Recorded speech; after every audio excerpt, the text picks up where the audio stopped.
Sisters, இன்றைக்கி நம்ம 8th old book Tamil first இயரில் முக்கியமான இம்பார்ட்டண்டான பாயிண்ட்ஸ் எல்லாம் பார்க்கலாம். தமிழ் 8ஆம் வகுப்பு ஓல்டு புக்கு.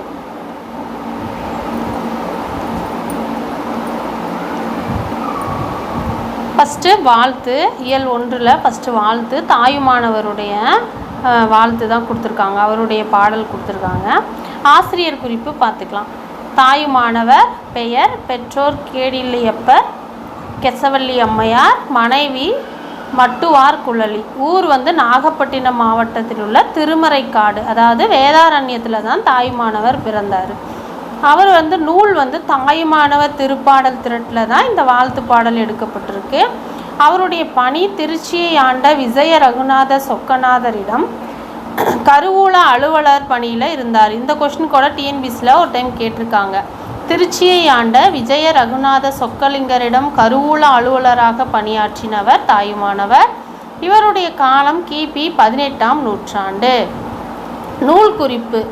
வாழ்த்தாக இடம்பெற்றுள்ள இந்த பாடல் தாயுமானவர் திருப்பாடல் திரட்டு என்னும் நூலில் பராபர கன்னி என்னும் தலைப்பில் இடம்பெற்றுள்ளது. இந்நூல் தெய்வ தமிழின் இனிமையும் எளிமையும் பொருந்திய செய்யுள் நடையாக மனத்தூய்மை, பக்தி சுவை ஆகியவற்றை ஊட்டுகிறதா இந்த வாழ்த்து பாடல் அமைந்திருக்குன்னு சொல்கிறாங்க. அதுக்கப்புறம் கீழே பாக்ஸில் திருச்சிராப்பள்ளி மலை மீது எழுந்தருளியுள்ள இறைவனான தாயுமானவர் திருவருளால் பிறந்தமையால் இவருக்கு தாயுமானவர் என்று பெயர் சூட்டப்பட்டுள்ளது. தாயுமானவர் நினைவு இல்லம் ராமநாதபுரம் மாவட்டத்தில் லட்சுமிபுரத்தில் உள்ளது. அடுத்தது திருக்குறள் நட்பு. இது நம்ம சிலபஸில் இல்லை, அதனால் நம்ம திருவள்ளுவரை பற்றி மட்டும் சிலபஸில் இருக்கு இல்லையா, அதை மட்டும் பார்த்துக்கலாம். ஆசிரியர் குறிப்பு. பெயர் திருவள்ளுவர். வேறு பெயர்கள் என்ன அவருக்கு அப்படின்னா, முதல் பாவலர், பொய்யில் புலவர், பெருநாவலர், சென்னார் போதார். இவருடைய காலம் கிபி 31 தான் திருவள்ளுவருடைய காலமாக இருக்கிறது. இவர் பிறந்தது அப்படிங்கிற உறுதி செய்து திருவள்ளுவர் ஆண்டு கணக்கிடப்படுகிறது. கிபி 31 வச்சு தான் கணக்கிடுறாங்க. சிறப்பு. இவருக்கு என்ன சிறப்பு அப்படின்னா, வள்ளுவன் தன்னை உலகிற்கே தந்த வான்புகழ் கொண்ட தமிழ்நாடு அப்படின்னு யார் சொல்லியிருக்காங்க, திருவள்ளுவரை புகழ்ந்திருக்காங்க அப்படின்னா பாரதியார். அடுத்தது வள்ளுவனை பெற்றதால் பெற்றதே புகழ் வையகமே அப்படின்னு இந்த குறள், இந்த மேற்கோள் வள்ளுவனை பற்றி திருவள்ளுவரை பற்றி யார் சொன்னாங்க அப்படின்னா பாரதிதாசன். புகழ் வையகமே அப்படின்னா பாரதிதாசன், தமிழ்நாடு அப்படின்னு வந்துச்சுன்னா பாரதியார்னு சொல்லி ஞாபகம் வச்சு. குறிப்பு. திருக்குறளுடைய நூல் குறிப்பு. திருக்குறள் 14 கீழ்கணக்கு நூல்களில் ஒன்றாக இருக்குது. குறள் வெண்பாக்களால் ஆனதால் குறள் எனவும், மேன்மை கருதி இதனுடைய திரு என்னும் அடைமொழியுடன் திருக்குறள் எனவும் அழைக்கப்பெறுகிறது. நாடு, மொழி, இனம், சமயம் கடந்து எக்காலத்திற்கும் பொருந்துவதாக அமைந்துள்ளமையால் இதை உலக பொதுமறை என போற்றப்படுகிறது. இது மக்கள் வாழ்வில் அடையத்தக்க உறுதி பொருள்களாகிய அறம், பொருள், இன்பம் என்னும் 3 பிரிவுகளையும் விரித்து உரைப்பது எதுன்னு கேட்டாங்கன்னா திருக்குறள். எனவே தான் இந்த நூல் முப்பால் என பெயர் பெற்றது. இது 133 அதிகாரங்களையும் 1330 குறட்பாக்களையும் பெற்றுள்ளது. வாயுரை வாழ்த்து, பொதுமறை, பொய்யாமொழி, தெய்வ நூல் முதலிய பெயர்களும் இதற்கு உண்டு. இதன் பெருமையை உணர்த்த வீரமாமுனிவர் லத்தீனிலும் ஜியு போப் ஆங்கிலத்திலும் மொழிபெயர்த்திருக்காங்க திருக்குறளை. வீரமாமுனிவர் திருக்குறளை லத்தீன் மொழியில் மொழிபெயர்த்தார். ஜியு போப் ஆங்கிலத்தில் மொழிபெயர்த்திருக்காரு. இந்த நூல் உலக மொழிகள் பலவற்றிலும் மொழிபெயர்க்கப்பட்டுள்ளது திருக்குறள். இது இதனுடைய பெருமையை, திருக்குறளுடைய பெருமையை சொல்லுகிறது திருவள்ளுவ மாலை என்னும் நூல். இதன் பெருமையை சிறப்புக்கு சான்றாக திகழ்கிறது. அடுத்து இந்த பாக்ஸில் உருசிய நாட்டில் அணு துளைக்காத கிரகம்பில் மாளிகையில் உள்ள சுரங்க பாதுகாப்பு பெட்டகத்தில் திருக்குறளும் இடம்பெற்றுள்ளது. எந்த நாட்டில்? உருசிய நாட்டில். அணு துளைக்காத எந்த மாளிகையில் அப்படின்னா கிரகம்பில் மாளிகையில் சுரங்க பாதுகாப்பு பெட்டகத்தில் திருக்குறளும் இடம்பெற்றுள்ளதுன்னு சொல்கிறாங்க. அடுத்து இங்கிலாந்து நாட்டு காட்சி சாலையில் திருக்குறள் விவிலியத்துடன் வைக்கப்பட்டுள்ளது. அதாவது இங்கிலாந்து நாட்டில் காட்சி சாலையில் பைபிளோடு சேர்த்து திருக்குறளும் வைக்கப்பட்டுள்ளதுன்னு சொல்கிறாங்க. இதுவும் ரொம்ப இம்பார்ட்டன்ட். அடுத்து ஜியு போப், இது நம்ம பார்த்தோம். நம்ம வந்து லெசன் ஜியு போப் தனியாக ஒரு நம்ம சேனலில் வீடியோவே கொடுத்துருக்கேன், அது போய் பாருங்கள், ரொம்ப இம்பார்ட்டண்ட்டாக இருக்கும். ஜியு போப் வந்து காலம் வந்து ஜியு போப் என்றழைக்கப்படும் ஜார்ஜ் யூக்லோ போப் வந்து கிபி 1820ஆம் ஆண்டு பிரான்ஸ் நாட்டின் எட்வர்ட் தீவில் ஜான் போப்புக்கும் கெதரின் யுலாபுக்கும் மகனாக பிறந்தவர் தான். இந்த லெசன் வந்து நான் டிஸ்கிரிப்ஷனில் கொடுக்குறேன், இந்த லெசன் ஃபுல்லாகவே வீடியோ எடுத்து கொடுத்துருக்கேன், பாருங்கள், உங்களுக்கு யூஸ்ஃபுல்லாக இருக்கும். அவருடைய தமிழ் தொண்டு. தாயகத்திற்கு சென்ற போப் 1985 முதல் 1908ஆம் ஆண்டு வரை 23 ஆண்டுகளாக இங்கிலாந்து பல்கலைக்கழகத்தில் தமிழ் தெலுங்கு கற்பிக்கும் பேராசிரியராக பணிபுரிந்தார். இந்த லெசன் ஃபுல்லாகவே நான் வீடியோ டிஸ்கிரிப்ஷனில் கொடுக்குறேன், இதை நீங்கள் போய் பாருங்கள், யூஸ்ஃபுல்லாக இருக்கும். அவர் 1886ஆம் ஆண்டில் வந்து படித்து, அதாவது திருக்குறளை 40 ஆண்டுகள் படித்து சுவைத்த போப் வந்து ஆங்கிலத்தில் மொழிபெயர்த்த ஆண்டு 1886. அதே மாதிரி தமது 86ஆம் அகவையில் 1900 தான் திருவாசகத்தையும் ஆங்கில மொழியில் மொழிபெயர்த்திருக்காரு. தம் இறுதி காலத்தில் புறப்பொருள், வெண்பாமாலை, புறநானூறு, திருவருட்பா முதலிய நூல்களையும் பதிப்பித்தார். அவருடைய கல்லறையில் ஜியு போப்புடைய நினைவிடத்தில் என்ன சொல்லியிருந்தாருன்னா, இங்கே ஒரு தமிழ் மாணவன் உறங்கி கொண்டிருக்கிறான் என எழுத வேண்டும் என தமது இறுதி முறிவில் உயிரில் எழுதி வச்சாருன்னு சொல்லியிருக்காங்க. அப்படி தான் அவருடைய கல்லறையிலும் எழுதப்பட்டிருக்கு. தமிழின் பெருமையை தரணி முழுவதும் பரப்பிய போப்பு எந்த ஆண்டு இறந்தார் அப்படின்னா 1908ஆம் ஆண்டு பிப்ரவரி திங்கள் 11ஆம் நாள் தம் இன்னுயிரை நீத்தார். அதே மாதிரி இவர் உண்மையாகவே தமிழ் மாணவனாக தான் நம்ம தமிழ் மொழிக்கு தொண்டு செய்திருக்காரு அப்படின்னு சொல்லி இந்த லெசனை முடிச்சிருக்காங்க. இதுக்கு முன்னாடி திருக்குறளை பற்றி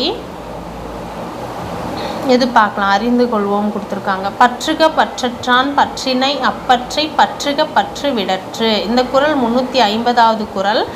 இந்த குறளை படியுங்கள், படிக்கும்போது உதடுகள் ஒட்டி நிற்கும், இதன் பொருளோ இறைவனை பற்றி நிற்கும் என்பது தான் இந்த குறள். அடுத்தது அறம் பொருள் இன்பம் எனும் முப்பாலும் தப்பாமல் வரும் குறள் எதுன்னு கேட்டாங்கன்னா, அறம் ஈனும் இன்பமும் ஈனும் திறனறிந்து தீதின்று வந்த பொருள். இது வந்து அறம் பொருள் இன்பம் என்ற 3 தப்பாமல் வந்த குறள் எதுனா 754வது குறள் அறம் ஈனும் அப்படிங்கிற குறள்.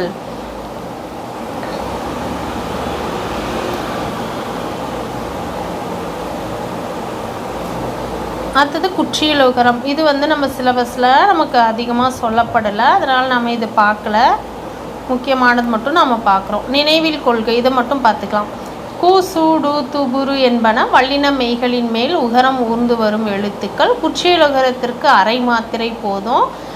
3வது ஈற்று அயலெழுத்தாக தனிநெடில் ஆயுதம் உயிர்மை வல்லினம் மெல்லினம் இடையினம் ஆகியவற்றுள் ஏதேனும் ஒன்றை பெற்று வரும்.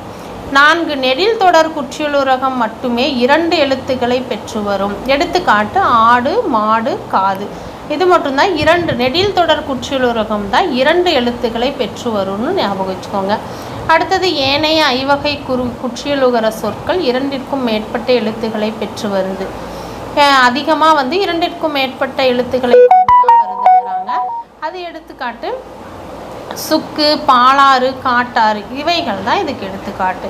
நெடிலோடு ஆயுதம் உயிர்வழி அப்படின்னு இந்த குற்றியலுகரத்தை பற்றி சொல்லியிருக்கு நன்னூல் 94. அப்புறம் குற்றியல் இகரம், இதுவும் அப்படிதான். இது வந்து கேன்மியா சென்மியா ஆகியவற்றிலும் வரும்.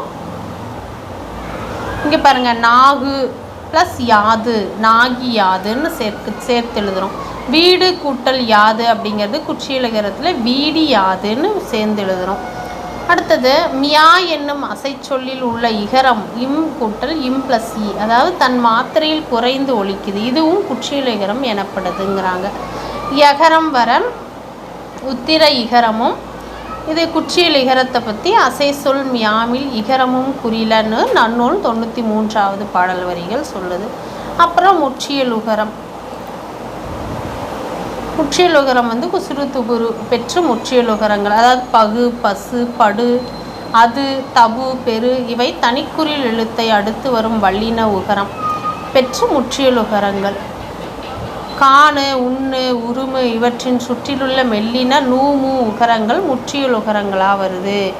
எழு, தள்ளு, கதவு இவற்றின் ஈற்றிலுள்ள இடையின உகரங்கள் லூ, லூ, ஊ முற்றியல் உகரங்கள் தான் இவைகள்னு சொல்கிறாங்க.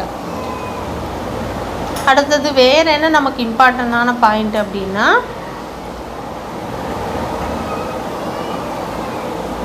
இது பார்த்துக்கலாம். சொற்றொடர் வகைகள், இது இம்பார்ட்டன்ட். மொழித்திறன் பயிற்சி.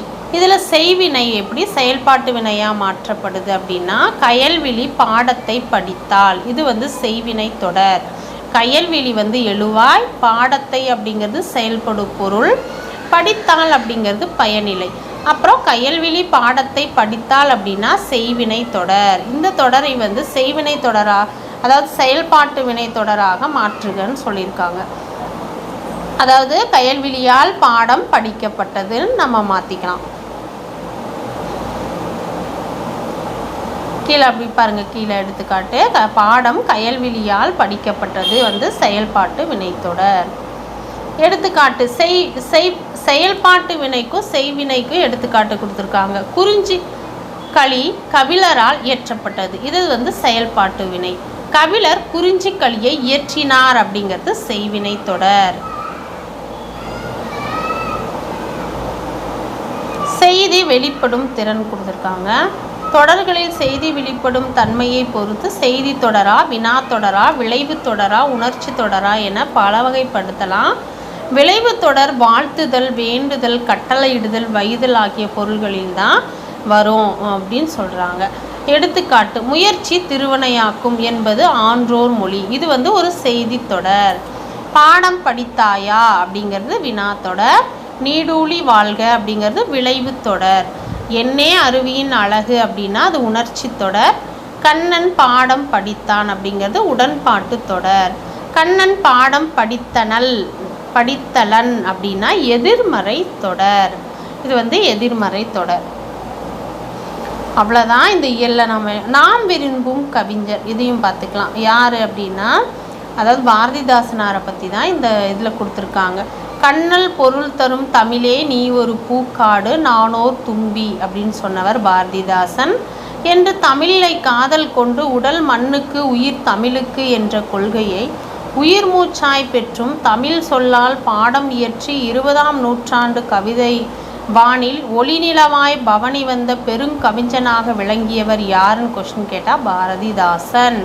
இதில் நாம் ஞாபகம் வச்சுக்கிறது, கண்ணல் பொருள் தரும் தமிழே நீ ஒரு பூக்காடு நானோர் தும்பின்னு சொன்னதும் உடல் மண்ணுக்கு உயிர் தமிழுக்கு அப்படிங்கிற கொள்கையில் இருந்தவர் யாருன்னா பாரதிதாசன்.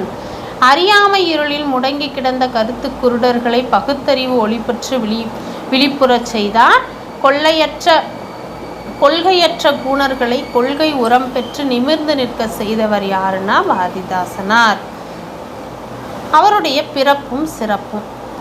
தோன்றின் புகழோடு தோன்றுக என்னும் பொய்யா மொழியாரின் பொன்மொழி கிணங்க புரட்சி பூக்கள் பூத்து குலுங்கிய புதுவையில் புரட்சி கவிஞர் பாரதிதாசன் அவர்கள் 29/4/1891 பிறந்தார். கனகசபை என்பார் இவரின் தந்தையாவார். கவிஞரின் இயற்பெயர் சுப்புரத்தினம். பாவேந்தர் துள்ளித் திரியும் தம் இளமை பருவத்தில் துடுக்கடங்கி பள்ளியில் சேர்த்து தித்திக்கும் தமிழ் புலமை பெற்று தமிழாசிரியராக பணியாற்றியவர். சுப்புரத்தினம் ஓர் கவி என்று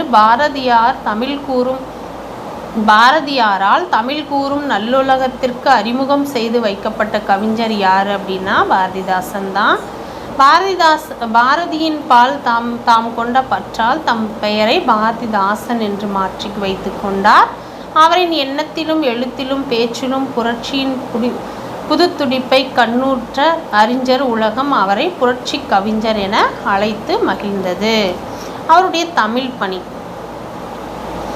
பாவேந்தர் பாரதிதாசன் தம் வாழ்நாள் முழுவதையும் தமிழின் மறுமலர்ச்சிக்காகவும் வீழ்ச்சியுற்ற தமிழகத்தின் புத்தெழுச்சி காண்பதற்காகவும் தமிழரின் முன்னேற்றத்திற்கு தடைக்கற்களாக நிற்கும் அறியாமையை மூட பழக்க வழக்கங்களை உடை தெரிவதற்காகவும் செலவிட்டார்.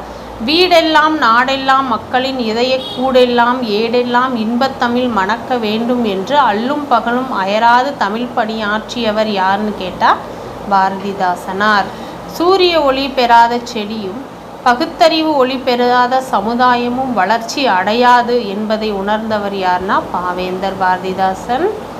புதியதோர் சமூகத்தை உருவாக்குவதிலேயே தமது சிந்தனையை செலவிட்டார்.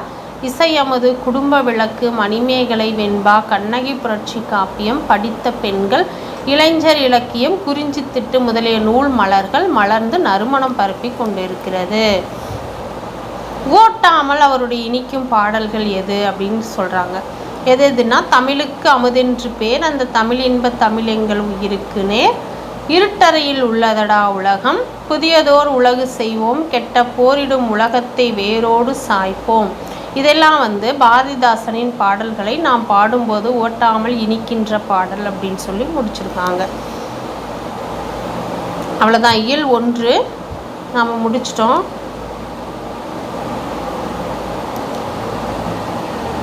இதில் தொண்டுள்ளம் சொல்லி அன்னை தெரசாவை பற்றி கொடுத்துருக்காங்க. கொல்கத்தாவில் கடைத்தெருவில் நடந்து கொண்டிருந்தார் அந்த பெண்மணி. ஆதரவற்ற சமூகத்தில் தூக்கி எறியப்பட்ட பாதுகாப்பற்ற ஏழைகளுக்காக கண்ணீர் சிந்தினார். நோயாளிகள், முதியோர்கள் என அனைவருக்காகவும் பலரிடம் கையேந்தினார். அவர்களின் உணவுக்காகவும் உடைக்காகவும் பணம் பெரும் பொருட்டு கையேந்தி அவர் கைகளிலே கடும் எரிச்சல் கொண்ட ஒருவர் எச்சில் உமிழ்ந்தார். இருப்பினும் மனம் தளர்ந்தாரில்லை. கொடியவரின் உமிழ் நீரை துடைத்துவிட்டு அப்பெண்மணி மீண்டும் அவரிடம் கையேந்தினார். ஐயா, நீங்கள் எனக்கு கொடுக்க வேண்டியதை கொடுத்து விட்டீர்கள், ஏழைகளுக்கு கொடுக்க வேண்டியதை அருள் கூர்ந்து கொடுத்து உதவுங்கள் என்று முகத்தில் கருணை பொங்க கேட்டார் அந்த பெண்மணி. அக்கொடியவரின் மனம் துணுக்குற்றது. அப்பெண்மணியின் தொண்டுள்ளம் கண்டு நாணி தலை குனிந்தார். அந்த பெண்மணி யாருன்னா அன்னை தெரசா அவர்கள். இதோட இந்த இயல் 1 முழுசாக நம்ம இம்பார்ட்டன்ட் பாயிண்ட் எல்லாம் பார்த்துட்டோம். அடுத்த வீடியோவில் இயல் 2 பார்க்கலாம். நன்றி.